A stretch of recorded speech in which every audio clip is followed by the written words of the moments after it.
Welcome back to the farm, everyone. It is going to be a beautiful and chilly day. Most importantly, it's not going to be windy for the first time this month.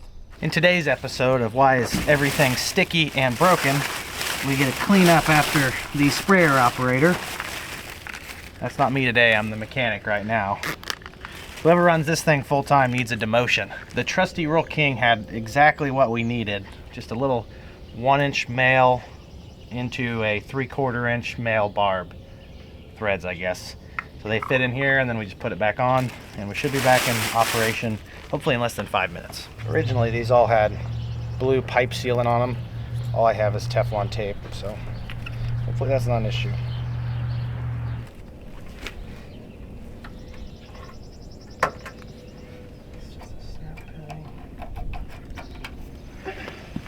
The only questionable part is if we're going to have enough spare line to get to that barb.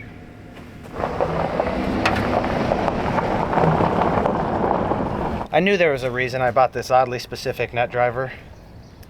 Had it all figured out when I purchased this.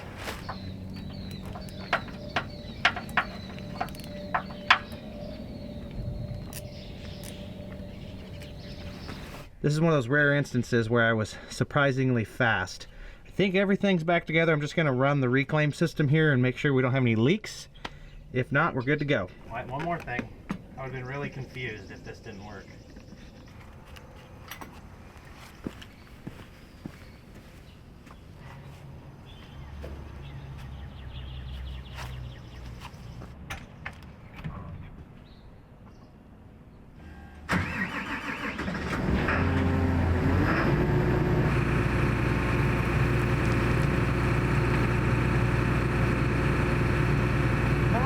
System is running right now.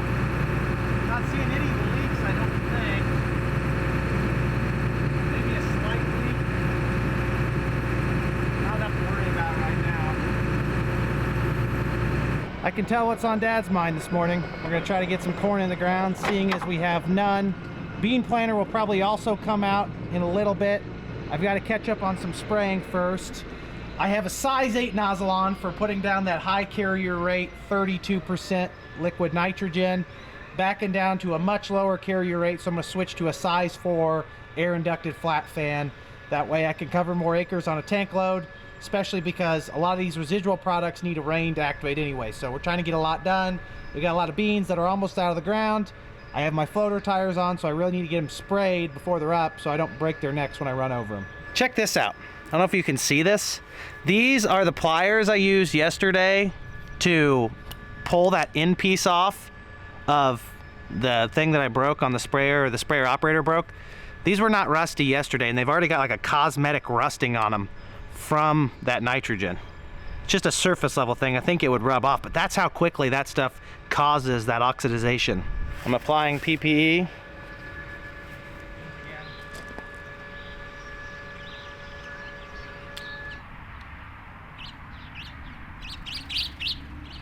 What I'm going to do is plant up the rate for a round. I think the south end of the dry year will be better than the north.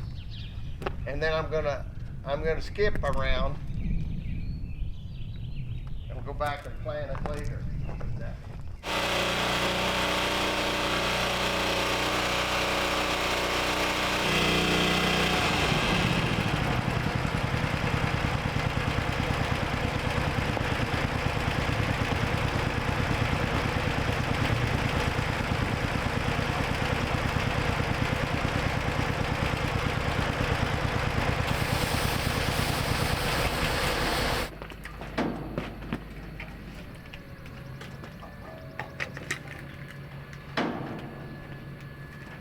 I can already tell now that today is in fact going to be one of those days. If not just the chaos of Dad firing up the planter for the first time and the million phone calls I'm expecting to get from him. I also got pooped on by a bird first thing, which is not a good start to the day. We've got the smaller flat fan nozzles on to put this residual chemistry down. I helped Dad load 50 bags of DeKalb 6835 into the corn planter. He's just now headed to the field to start that out. It's actually going to be part of our NCGA plot if we take that to final yield and calculation. He's getting started. I'm gonna go spray. Had an issue with one of the seed tenders. Katie's running it into Sloan's for them to look at. Jeff is maybe running the field cultivator. I don't really know. I'm just trying to stay ahead of the things I'm in control of. Dad's unfolding the corn planter here on the north end, kind of out in the middle. Jeff is working here. It'll probably all be worked and planned within the next few hours. It's just a matter of how long it takes to get the planter operational. Dad's a sharp guy. It's just the technology sometimes is lost on him. Every year it's like restarting with it again because you forget how to run it.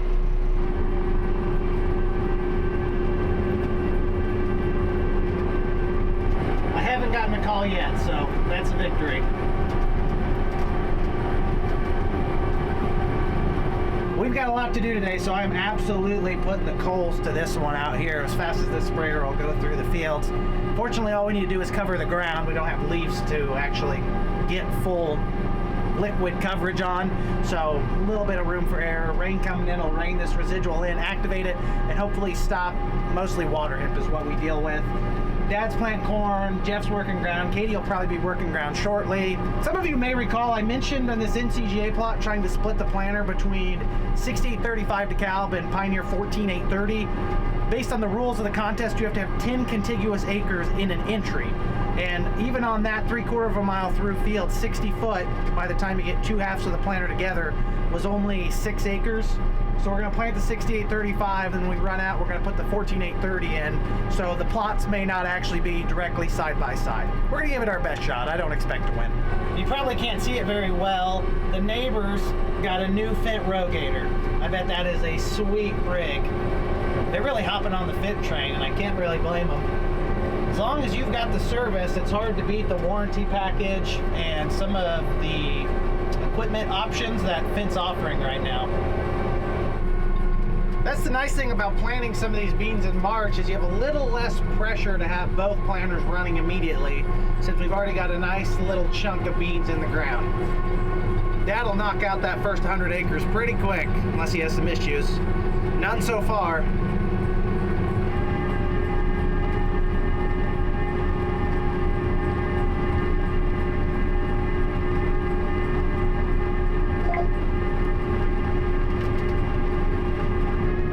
Up north to spray another field of beans that I planted a few weeks ago, and my survey of the countryside tells me that today is the day to put the hammer down because there are tractors pulling tillage implements, tractors pulling planters, sprayers, fertilizer spreaders. I mean, everything is going right now here in Mattoon. Hopefully we don't get too much rain the next week.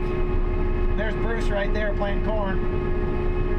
Listen up, gentlemen, and possibly ladies. I hope you are not forgetting about the very important day that is quickly approaching on the calendar. Mother's Day is right around the corner. I know none of you have forgotten about it. You're just procrastinating and trying to find the perfect gift. Thanks to Auraframe's Carver digital photo frame, neither of us have to look any further. It checks all of the boxes. Digital photo frames are the perfect gift because they're not limited to one print. It is like 1,000,000 trips down memory lane for your loved one to get to continue to explore as the days go on. There's not just one photo on the shelf, there's hundreds, if not thousands, depending on how many people you add to your group and the amount of photos you put in.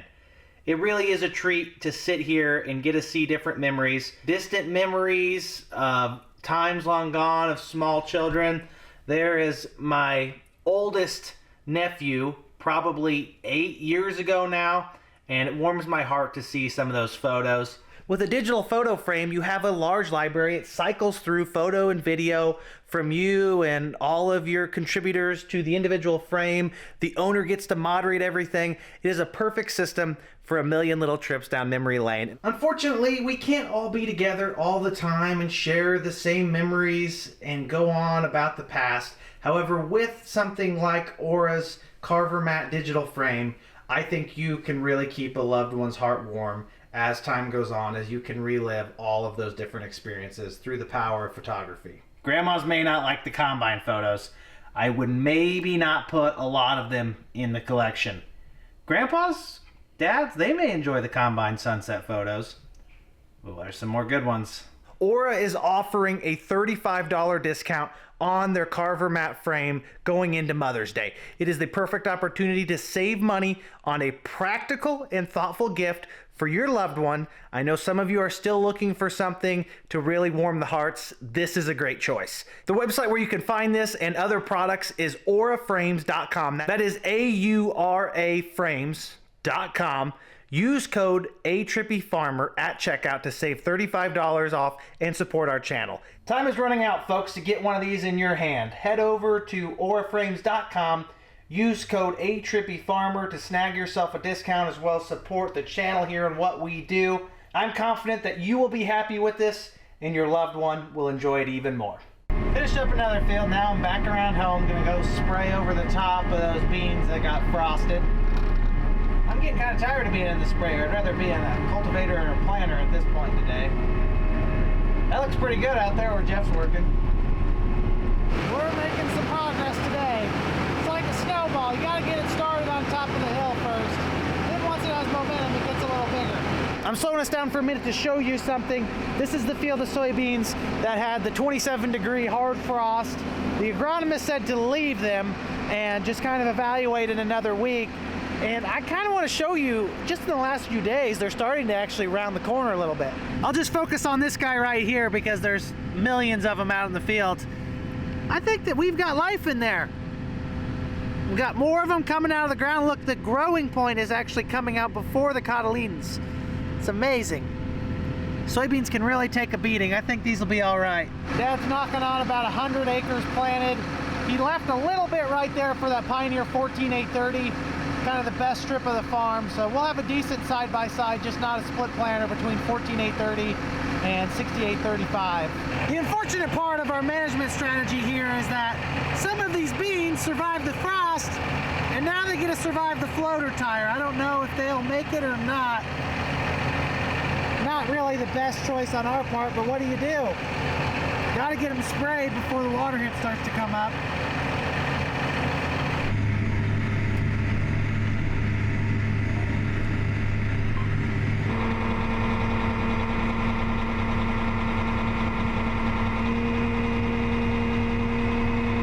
I've not finished all of my spraying yet. I'm about 50% done. Dad's had Chris and Katie tied up, helping do parts and run seed and whatever. And you know, these are the limiting factor of the operation right here is tillage. And I can't really do anything unless the tillage is complete. So I'm gonna start working some ground until someone shows up to run this.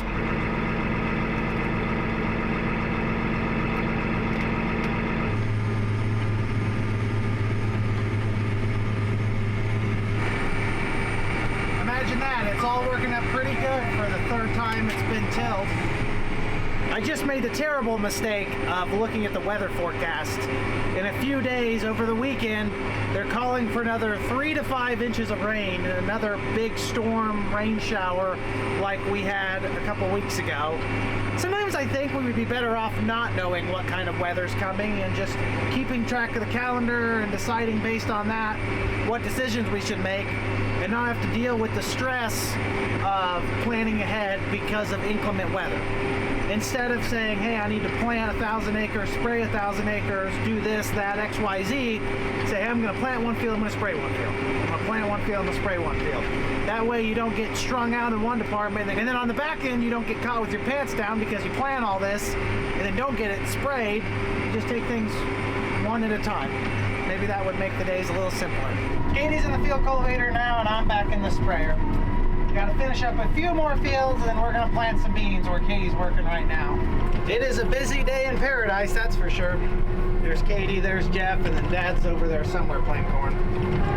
My poor planter's up there neglected, just waiting on me. We've got 2 fields left to spray, and then we'll be in the bean planter for the rest of the evening, hopefully. These beans were planted the last week of March. I'm expecting them to kind of try to pop out soon. I don't know, actually. Those have a long way to go. The ground's got to be hard from all that rain last week. We may need another one. Yeah, they've still got at least a ½ inch to go in some spots. I'm sure there's other areas where they're about out of the ground, and then areas like this where we probably won't see those till next week. It's a relevant because they need sprayed. It's that time of year. You need to get something down on them before the water hemp comes up because we almost can't kill it once it's out of the ground. There's Dad planting away.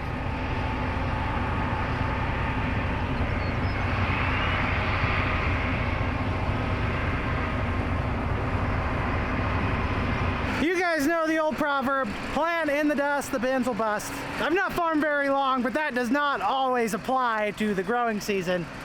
One cautionary tale for you guys. When I went to move this tanker down here, I made a left turn off our main road, and a car tried to pass me on the inside while I was turning. We do have functioning turn lights. Of course, I was double checking. I almost always double and triple check that no one's passing me, even if it's just an accident. That could be very serious. You would not want to hit the side of a tanker like this doing 30 or 40 miles an hour, even if you try to slam on the brakes. No one would win. So as a driver, even if you aren't at fault, I feel like you do have some responsibility to make sure no one's doing anything wrong. And as the other driver, maybe be a little more careful and slow down next time. Finally back home into the best part of the day, planting time. One could make a fair argument that the best time of day is going to sleep, so maybe this is the second best time of day.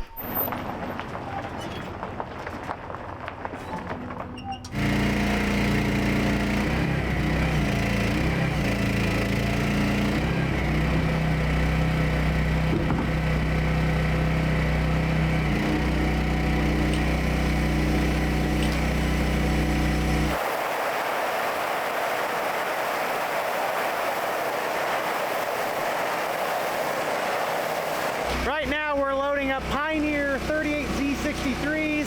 The field we're going to plant is the one field that we delayed last time around at the end of March because of the rain in the forecast. In hindsight, that was probably the right choice. Really doesn't matter because there's a big rain in the forecast again. So what do? You're darned if you do, darned if you don't, is the PG way to put it. We're going to put them in the ground, see what happens. Time to step up to the plate and take a swing at her. That's what we're doing today. By taking a swing at her, I'm metaphorically referring to the field of soybeans we're going to plant and all the corn that's been planted, I guess. We would never actually swing at an actual her or him unless that was necessary. The her is never necessary. I'm digging myself a hole here. We're going to plant beans. You got a long screwdriver, Andy?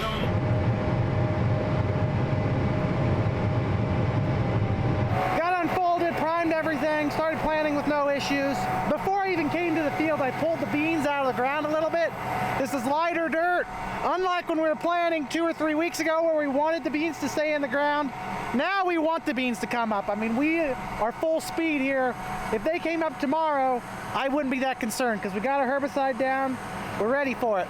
Looking for maybe an inch and a quarter in the ground.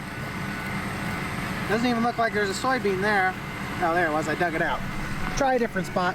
Those are right around an inch. I'm almost thinking about maybe putting them in a tiny bit more. I keep digging them up as opposed to locating them. Those are pretty shallow. There is moisture. Yeah, those are about an inch. I think I may leave them alone. I brought it up on that other field. You have to be careful on some of these farms because once it starts to get warm and you start getting rains on them, they will seal back over. So if you put them too deep, they can struggle to get out of the ground. I'm hoping that if I just leave them where they are, there's plenty of moisture. That's pretty much the main objective, is to have beans in moisture and let Mother Nature do the rest here. These will be out of the ground in another 7 to 10 days if it stays warm like this. Dad is on his third corn hybrid of the day. We started with the 6835 DeKalb. That was my least favorite because it was in super heavy bags, 50 of them. Then he put in the 14830 Pioneer, and now he has 13050 Pioneer. Those first two hybrids, the DeKalb and the Pioneer number, are pretty high yielders. This 13050 he's got now is a high yielder with a little bit more defensive traits. It's got better drought tolerance. The farm he's putting the ends on right now with this 13050 does have some drought stress. It's a lighter soil, gravel subsoil, so it's not abnormal for a dry June or dry July to hit one of these farms and zap it. That's why we went with this hybrid here. Dad and I are in about the same size of fields. He plants a little bit faster than I do. He's probably running 9 to 10 miles an hour. I'm running. Refrigerator made ice in my water, Andy. Dad's refrigerator turned his water into ice. That's the issues he's dealing with right now. That's a first world problem for you. There's our little progress map. I love getting on the operations center and see what's going on. Dad's there across the road from me. I'm here to the east. Some of that's him planting, some of that's me spraying. Although it may not seem like it, I've had a pretty productive day in the sprayer. I sprayed over 500 acres. Dad has planted over 300 acres of corn, and I'll have like 85 acres done by the end of the evening. Got a lot of irons in the fire right now, and it's hard to focus on one thing. The field cultivator bottleneck always frustrates me because it seems unnecessary. We're going over the ground with a sprayer anyways to put on a residual product. Why not just skip field cultivating and put a burn down with our residual and not make an extra trip? Because I always get caught waiting on the field cultivators. Jeff's either running somewhere, or Katie's not running at all, or some combination of the two, and that Jeff can hardly keep up with that, and then I'm kind of left out here to dry because even though beans need to be planted earlier than corn to maximize yields, corn always takes priority. That's just kind of the way it works on a farm in the Midwest. Corn is king. I don't know that field cultivating does us any favors. It does look really good. If you come out to a freshly field cultivated piece with a nice powder on top, you'll think that that field cultivator is just doing the most impressive work. Does it make a difference in yield? I don't know. It definitely dries the soil out a little bit. At what cost? That's always the question. Slows me down.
Peaceful evening in the planter. Dad's about done with his field. I'll be out here for an extra 20 minutes or so. I've got a little bottom piece to plant. No complaints. It looks like Dad's headed for the exit now. I gotta stick my foot in my mouth because I said he wasn't good with technology. He had no technological issues today. He did have some mechanical issues, which I think were operator error. Jeff, do you hear me? I already mentioned the seed depth. Something else we've changed here in April is we backed down our target population from 160,000 plants per acre that we were shooting for in March down to 150,000. So we are going to have about 10,000 less beans per acre. 160,000 target is too much to begin with. We just knew planting in March that maybe we'd have some stand issues, so it's probably for the best that we raised it. Now we kind of back it back down. The only time you start to raise population back up is as you get into later May, because you have to compensate for a lack of growing season or lost time with more plants. That's that simple. 150,000 is what we're going for here. I'm about done. Let's just hope I got enough seed because I don't have any extra. Let's head home for the evening.